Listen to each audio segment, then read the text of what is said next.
नमस्कार मित्रांनो, श्रीकृष्ण सांगतात की कोणत्या पापामुळे स्त्री आई होऊ शकत नाही.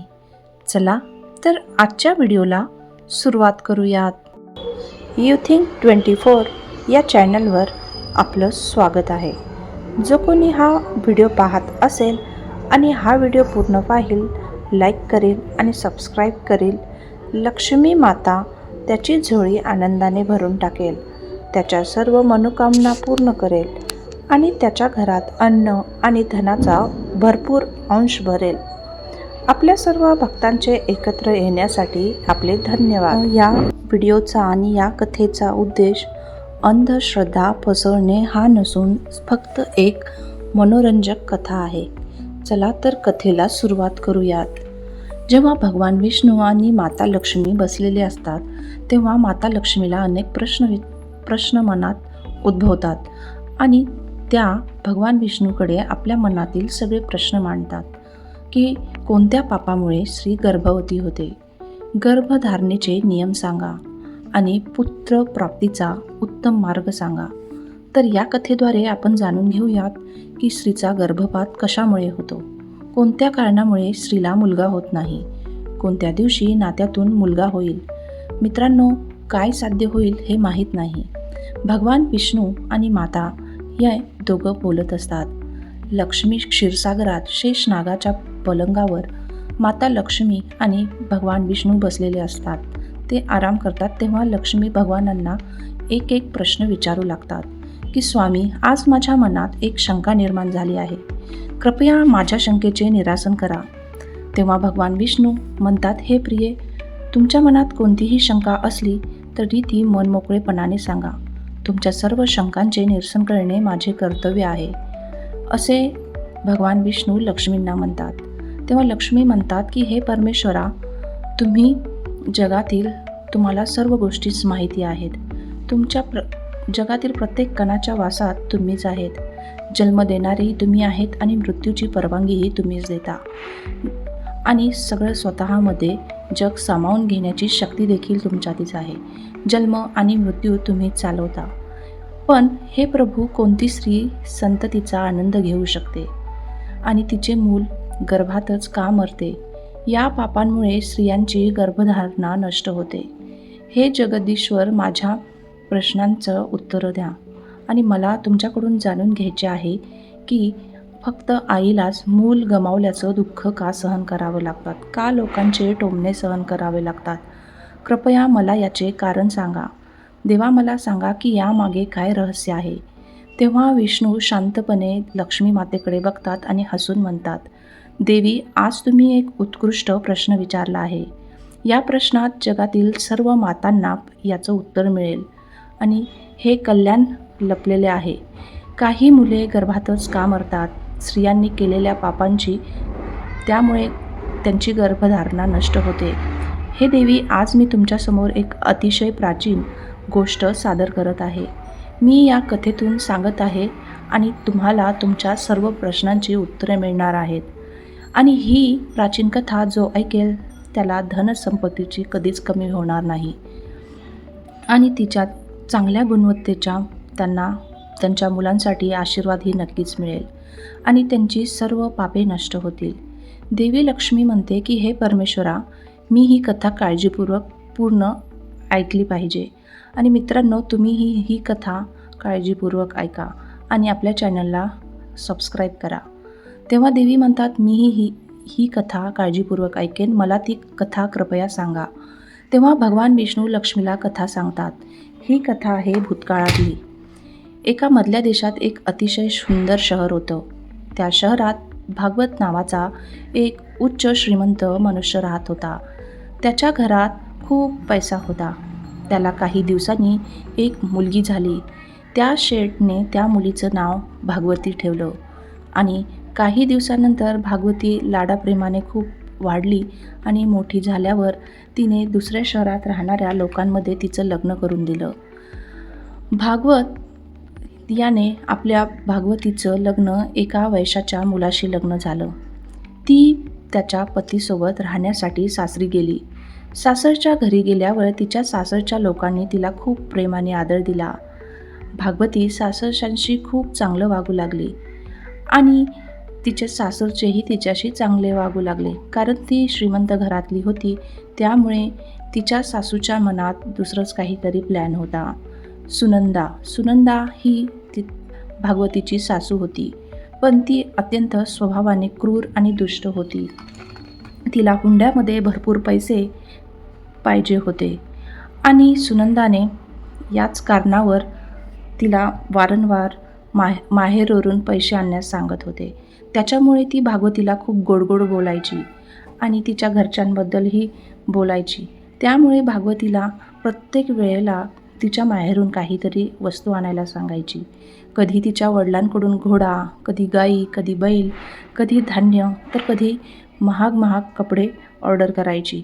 आणि भागवती ही सर्व तिच्या सासूचं ऐकायची आणि ती सर्व तिच्या वडिलांना सांगायची आणि वडीलही आनंदाने तिला द्यायचे. कारण कधी वडिलांनाही असं वाटायचं की आपली मुलगी खुश आहे. त्याच्यामुळे सुनंदाचा लोभ दिवसेंदिवस वाढतच होता. कारण सुनंदाला भागवतीच्या वडिलांचा प्रॉपर्टी हडपायची होती आणि भागवती ही निरागस होती. तिला या गोष्टीची जाणीव नव्हती की तिची सासूबाई गोड बोलून तिला हडपतीये, पण हे तिला समजतच नव्हतं. भागवती एक निरागस आणि शांत मुलगी होती. ती तिची सासू जे काही बोलायची ती स्वीकारायची. आणि भागवतीचा पतीही संजय हा स्वभावाने खूप चांगला होता. तोही निर्दोष होता आणि तोही आईच्या प्रत्येक आज्ञेचं पालन करत होता. त्याची आई लहानपणापासूनच त्याच्यावर दबाव टाकत होती आणि पूर्ण आईच्या ताब्यात होता. त्यामुळे संजय त्याच्या आईशी कधीच उलटून बोलत नव्हता आणि आज्ञाही मोडत नव्हता. त्याच प्रकारे भागवतीही तिच्या सासूची कधीच तिने आज्ञा मोडली नाही. सासरच्या सगळ्यांकडून खूप प्रेम मिळत होतं, त्यामुळे भागवती खूप खुश होती आणि भागवतीला खुश पाहून तिचे वडील खूप आनंदी व्हायचे. कारण स्वतःच्या मुलीला खुश पाहून वडिलांना दुसरा या जगात काहीच आनंद नव्हता आणि मुलीला संतुष्ट करत होते, त्यामुळे ते आनंदीही होते आणि मुलीला संतुष्ट करण्यासाठी ते सर्व काही त्याग करत होते. असे खूप महिने निघून गेले. त्यानंतर भागवती गरोदर राहिली. ही बातमी सासूबाईंना कळली. तेव्हा सासूलाही खूप आनंद झाला. ती लगेचच तिच्या घरी भागवतकडे गेली आणि याबद्दल सांगितले की तुमची मुलगी गरोदर आहे. आणि भागवतीच्या वडिलांना त्या सासूने खूप साऱ्या वस्तू मागितल्या. ही बातमी ऐकून भागवतला खूप आनंद झाला आणि त्यांनी बरेच कपडे, धान्य, मिठाई आणि दागिने घेऊन भागवतीच्या सासरच्या घरी घेऊन पोहोचले. तेथे त्यांनी मोठ्या प्रेमाने, आदराने भागवतीला हे वस्तू दिले आणि वडील आले ही बातमी ऐकताच त्यांनी त्याचे स्वागत केले. त्यांना बघून खूप आनंद झाला. मग थोडा वेळ ते थांबले आणि भागवतीचे वडील त्याच दिवशी त्यांच्या घरी निघून गेले. पण आता भागवतीच्या आयुष्यात काहीतरी वाईट होणार होतं. भागवती एक आनंदी, काळजीपूर्वक जीवन जगत होती, पण तिच्या गर्भधारणेच्या काळात अचानक एक दुःखद घटना घडली. गर्भपात झाल्याने तिचं संपूर्ण जग कोसळलं. तिच्या सासरच्या आणि सासूच्या आरोपांनी ती हताश झाली. भागवतीला कळलं की समाजात तिच्या वासनेचा तिरस्कार होत आहे आणि तिला अकारणच दोषी ठरवण्यात आलं आहे. तिचा नवरा जो एकदम तिचा साथीदार होता, आता तिच्यावर तो चिडत होता. भागवतीच्या मनातील चिंता आणि दुःखाचं तिचं जीवन खूप त्रासदायक बनलं होतं. तिला पुन्हा गरोदर राहण्याची संधी मिळाली आणि तिच्या कुटुंबात आनंद झाला. पण भागवतीच्या मनातील भीती अजून ताजीच राहिली होती. तिच्या नवऱ्याच्या चिडचिडीने तिला अधिक गहन दुःख दिलं. त्याच्याद्वारे वारंवार होणाऱ्या अपमानामुळे तिचं जीवन अजून अधिक अंधारात गेलं. ही कथा भागवतीच्या संघर्षाची आहे, जिच्यामध्ये तिच्या अस्तित्वाची चाचणी झाली आहे आणि ती खूप मोठ्या संकटांना तोंड देत आहे. भागवतीचा आत्मविश्वास पुन्हा कसा जागा होईल, तिचा संघर्ष आणि धैर्य यामुळे तिच्या आयुष्यात नवीन प्रकाश कसा येईल. भागवतीची दुःखद यात्रा सुरू झाली होती. भागवती एक अशी महिला होती जी आपल्या जीवनात अनेक कठीण प्रसंगाचा सामना करत होती. तिने गर्भधारण केली, पण गर्भ अवस्थेदरम्यान तिला तिच्या कुटुंबातील सदस्यांकडून अपमान सहन करावा लागला. ती चुपचाप सहन करत राहिली. तिच्या सासूने तिला कायम ताणे दिले. भागवतीने तिच्या पतीसाठी आणि कुटुंबासाठी घराचे सर्व काम सुरूच ठेवले. जरी ती कितीही थकलेली असली तरी ती पूर्ण काम करायची. वेळ निघून गेला आणि भागवतीच्या गर्भाचा आकार वाढू लागला. अखेरीस प्रवासाची वेळ आली. तेव्हा भागवतीने एका बाळाला जन्म दिला. तेव्हा तिच्या कानात एक भीषण सन्नाटा गुंजत होता. बाळाने कोणतीही आवाजच काढला नाही आणि भागवतीला हे समजताच ती गडबडली, कारण तिने एक मृत बाळ जन्माला घातले होते. तिचं हृदय तुटलं आणि ती जोराजोराने रडू लागली. पण तिच्या दुःखाच्या ऐवजी तिच्या सासूने तिच्यावर राग काढला.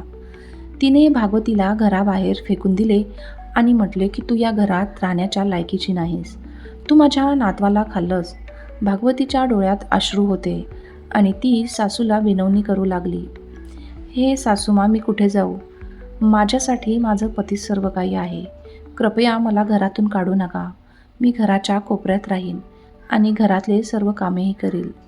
भागवतीच्या आवाजात निराशा आणि विनवणी होती, पण तिच्या हृदयात तिला तिची ओळख आणि आत्मसन्मान शोधण्याची आवश्यकता होती.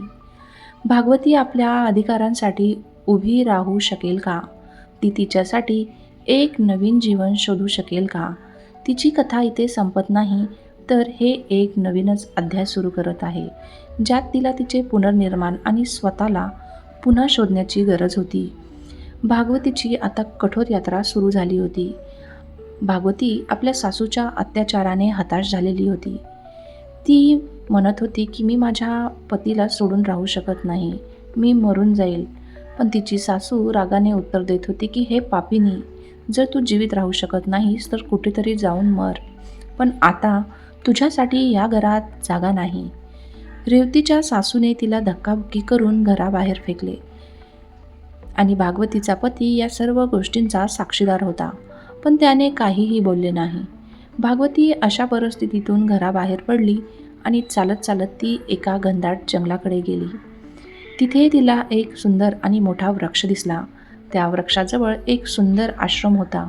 भागवती त्या आश्रमाकडे धावत गेली आणि इथे ती पाहतच बसली, पण कोणीही तिथे नव्हते.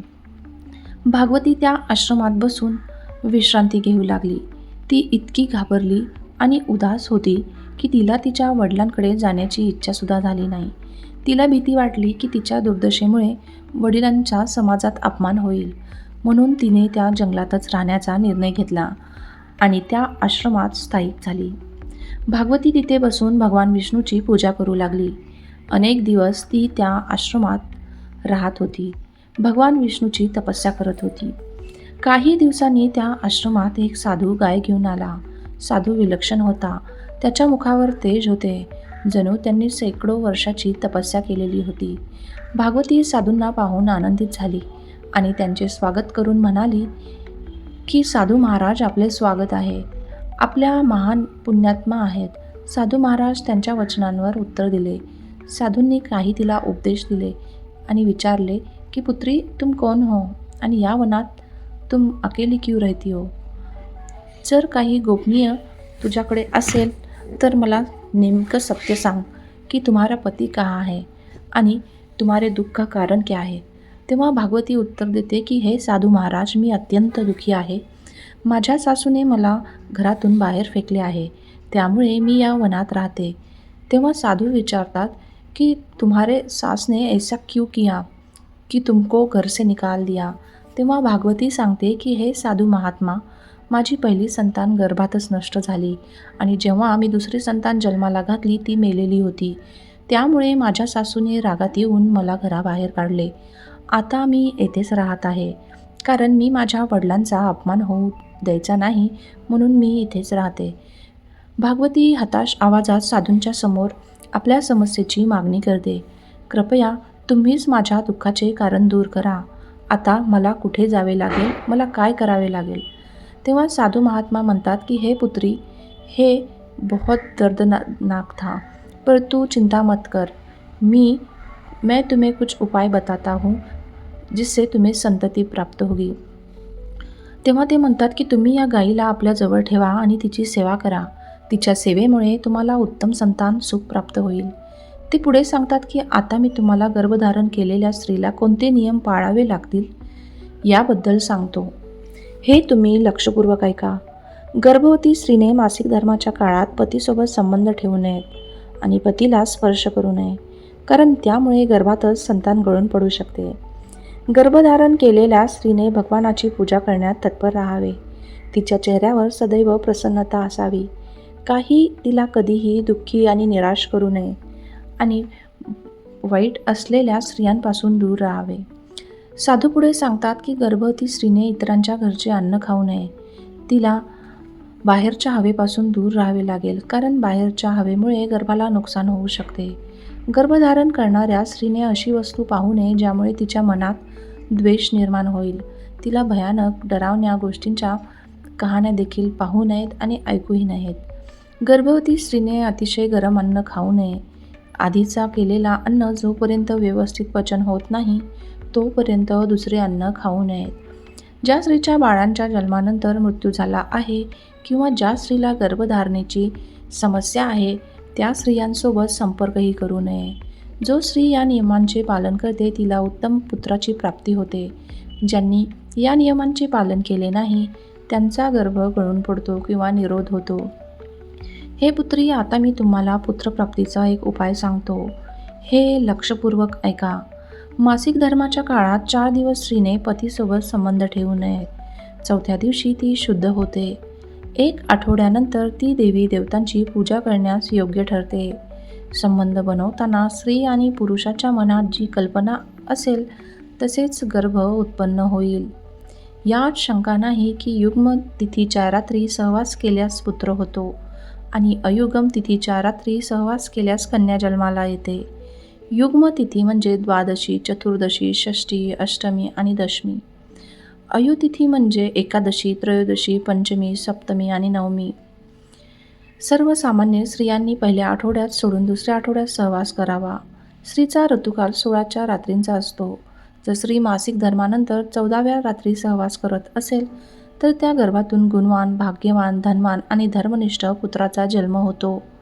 ऋतुकाळाच्या 5व्या दिवशी स्त्रियांनी कटू, तीव्र आणि गरम अन्न खाण्याचा त्याग करावा आणि मधुर म्हणजेच गोड अन्न खावे, कारण स्त्रियांची कोक औषधी पात्र असते आणि पुरुषांचे बीत अमृतासमान असते. म्हणून स्त्रियांनी सहवास करण्यापूर्वी तीव्र, कडवट आणि गरम अन्न खाऊ नये.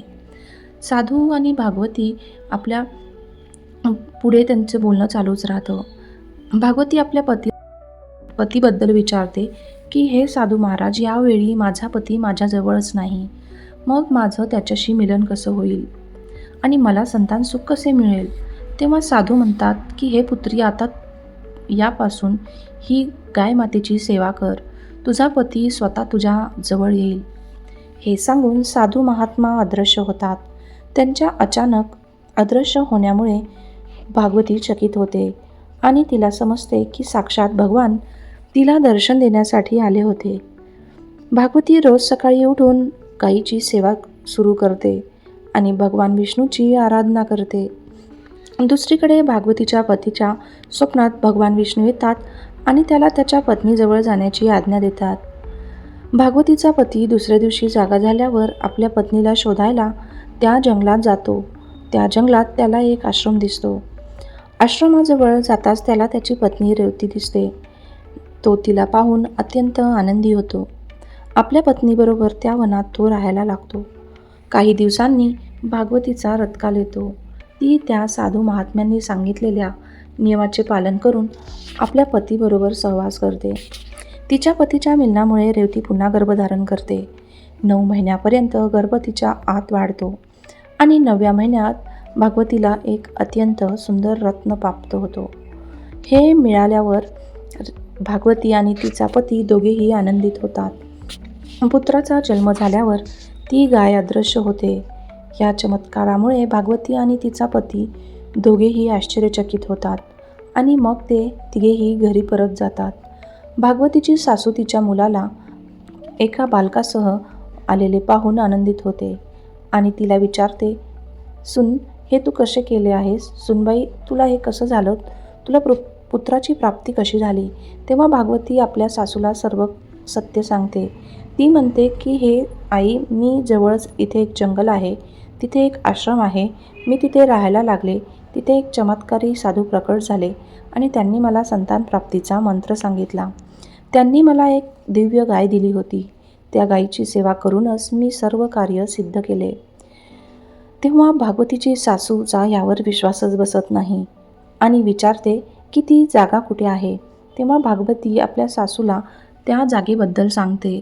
दुसऱ्या दिवशी भागवतीची सासू एकटीच त्या ठिकाणी जाते आणि त्या चमत्कारी साधूची वाट पाहते.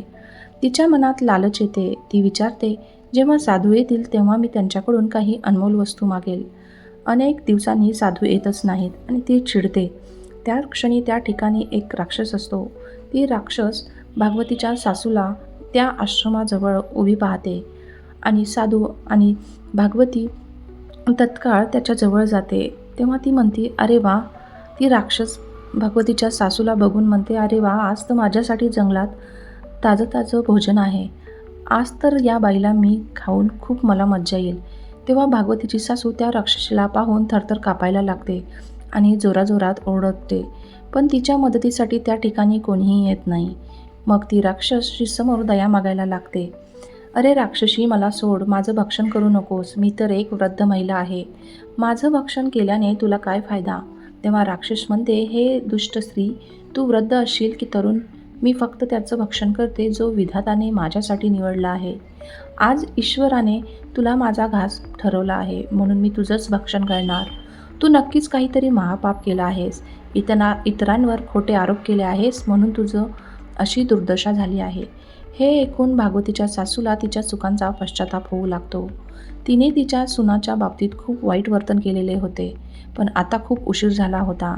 भागवतीची सासू काहीतरी बोलायला हवी होती, पण राक्षस तिला तिच्या हातात उचलते आणि जोरात हसते. मग ती राक्षस भागवतीच्या सासूला चघळून खाऊन टाकते आणि त्या क्षणी भागवतीच्या सासूचा मृत्यू होतो. तिला तिच्या पाप कर्मांचा दंड भोगावा लागतो. म्हणून कधीही कोणालाही निर्दोषांना त्रास देऊ नका. निर्दोषांवर आरोप देखील करू नका. इकडे भागवती तिच्या सासूची वाट पाहत होती, पण तिची सासू येतच नाही. त्यामुळे तिच्या पतीला सांगते की त्यांची आई शोधून आणावे. ती तिच्या पतीला सांगते. भागवतीचा पती जंगलात तिची आई शोधायला जातो. तिथे त्याला आई दिसत नाही, पण तिथे तिच्या कंकालाचे अवशेष दिसलेले असतात. ते पाहून तो खूप दुःखी होतो आणि घरी येतो. त्यांना एका व्यक्तीने सांगितले की त्या जंगलात एक राक्षस आहे आणि तोच भागवतीच्या सासूला त्याने मारून टाकला आहे. लोभामुळे भागवतीची सासू राक्षसाने खाल्ली होती. त्यानंतर भागवती आणि तिचा पती त्यांच्या पुत्रासोबत सुखी जीवन व्यतीत करायला लागतात. भगवान विष्णू देवी लक्ष्मीला म्हणतात, हे देवी, भागवतीने गर्भधारणेच्या नियमांचे पालन केले, ज्यामुळे तिला उत्तम संतती मिळाली. देवी लक्ष्मी म्हणतात की हे प्रभू, ज्या बालकाची गर्भातच किंवा जन्मानंतर लगेच मृत्यू होतो, त्या बालकाची मुक्ती कशा प्रकारे करावी. भगवान विष्णू म्हणतात की हे प्रिय, तू एक उत्तम प्रश्न विचारला आहेस, त्यामुळे तू आता लक्षपूर्वक ऐक. भगवान विष्णू पुढे सांगतात की जर स्त्रीचा गर्भपात झाला किंवा गर्भातच बालकाचा मृत्यू झाला, तर ज्या महिन्यात जो गर्भ असतो त्या महिनेसमान दिवसांचा सूतक मानला जातो. आत्मकल्याणाची इच्छा असलेल्या व्यक्तीने त्या गर्भात मृत्यू झालेल्या बालकासाठी काहीही करायला नको, त्याचं श्राद्ध करायला नको. जन्मापासून चुडाकर्म संस्काराच्या दरम्यान बालकाचा मृत्यू झाला असेल तर त्या बालकाच्या मुक्तीसाठी इतर बालकांना दूध खायला द्यायला पाहिजे. जर चुडाकर्म संस्कारानंतर 5 वर्षाच्या आत बालकाचा मृत्यू झाला असेल तर शरीरदाह करावा लागेल आणि दूध दान करणे आणि बालकांना भोजन देणे आवश्यक आहे. जर 5 वर्षाच्या वयानंतर बालकाचा मृत्यू झाला तर त्याचं दाह संस्कार करून त्यामुळे पाण्यात भरलेले मातीच्या पात्राचा आणि खीरचा दान करावा लागेल. त्यानंतरच त्या बालकांना पुनर्जन्म मिळतो. तर मित्रांनो, या प्रकारे भगवान विष्णूने देवी लक्ष्मीला गर्भधारणेचे रहस्य सांगितले होते. आशा आहे की ही कथा तुम्हाला आवडली असेल. जर आवडली असेल तर कृपया व्हिडिओला लाईक करा, कमेंटमध्ये जय श्री हरी विष्णू अवश्य लिहा आणि आमच्या चॅनलला सबस्क्राईब करायला विसरू नका. तुमची काळजी घ्या, सतर्क रहा, जागरूक रहा. धन्यवाद.